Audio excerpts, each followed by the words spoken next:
Dari hasil pembicaraan, Indonesia ini merupakan salah satu negara yang diterima lebih awal. Jadi ada beberapa negara lain yang sudah juga berbicara dengan pemerintah Amerika Serikat, antara lain Vietnam, Jepang, dan Italia.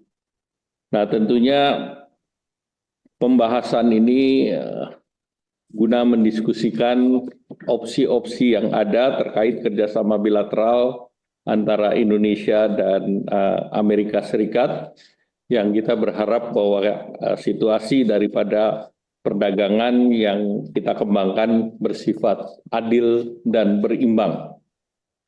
Nah, delegasi Indonesia tadi dalam pembahasannya baik dengan USTR maupun Secretary of Commerce berlangsung secara hangat, cair, dan juga konstruktif.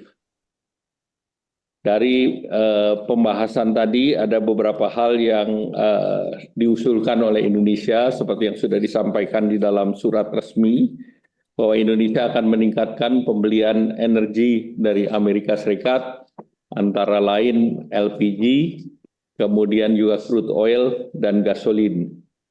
Juga Indonesia berencana untuk terus memberi produk agriculture, antara lain gandum, soybean meal, dan juga Indonesia akan meningkatkan pembelian barang-barang modal dari Amerika.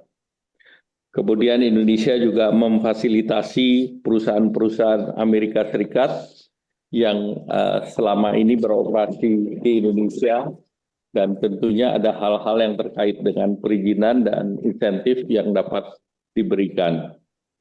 Indonesia juga menawarkan kerjasama terkait dengan mineral strategis atau critical mineral, dan juga terkait dengan mempermudah terkait dengan prosedur daripada import untuk produk-produk termasuk produk hortikultura dari Amerika.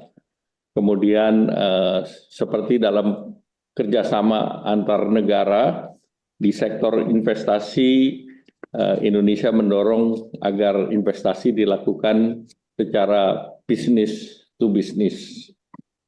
Indonesia juga mendorong pentingnya perkuatan kerjasama di sektor pengembangan sumber daya manusia, antara lain untuk sektor pendidikan, sains, teknologi, engineering, matematika, ekonomi digital, serta tentu Indonesia juga mengangkat terkait dengan financial services yang lebih cenderung untuk menguntungkan negara Amerika Serikat. Nah, penerapan tarif yang lebih kompetitif dengan negara-negara yang juga bersaing dengan Indonesia.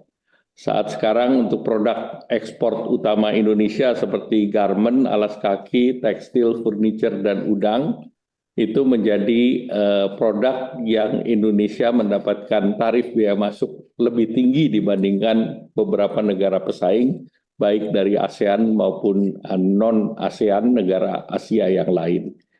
Nah, dengan berlakunya tarif selama 90 hari untuk 10%, maka tarif rata-rata Indonesia yang untuk khusus di tekstil garment ini kan antara 10 sampai dengan 37%, maka dengan diberlakukannya 10% tambahan, maka tarifnya itu menjadi 10 ditambah 10 ataupun 37 ditambah 10. Jadi ini juga menjadi concern bagi Indonesia, karena dengan tambahan 10% ini ekspor kita biayanya lebih tinggi, karena tambahan biaya itu diminta oleh para pembeli agar di-sharing dengan Indonesia, bukan pembelinya saja yang membayar pajak tersebut.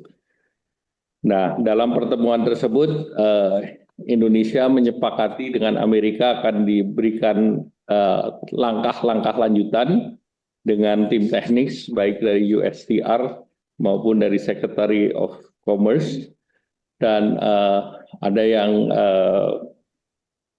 menarik bahwa Indonesia dan Amerika Serikat bersepakat untuk menyelesaikan perundingan ini dalam waktu 60 hari, dan sudah disepakati kerangka ataupun framework acuannya, dan formatnya pun sudah disepakati, yaitu format dari framework perjanjian tersebut, dan scopingnya termasuk kemitraan perdagangan investasi, kemitraan dari mineral penting, dan juga terkait dengan reliabilitas daripada koridor rantai pasok yang mempunyai resiliensi tinggi. Nah, hasil-hasil pertemuan tersebut akan dilanjuti dengan berbagai pertemuan, bisa 1, 2, atau 3 putaran, dan kami berharap dalam 60 hari kerangka tersebut bisa ditindaklanjuti dalam bentuk format perjanjian yang akan disetujui antara Indonesia dan Amerika Serikat. Mungkin itu yang ingin saya sampaikan.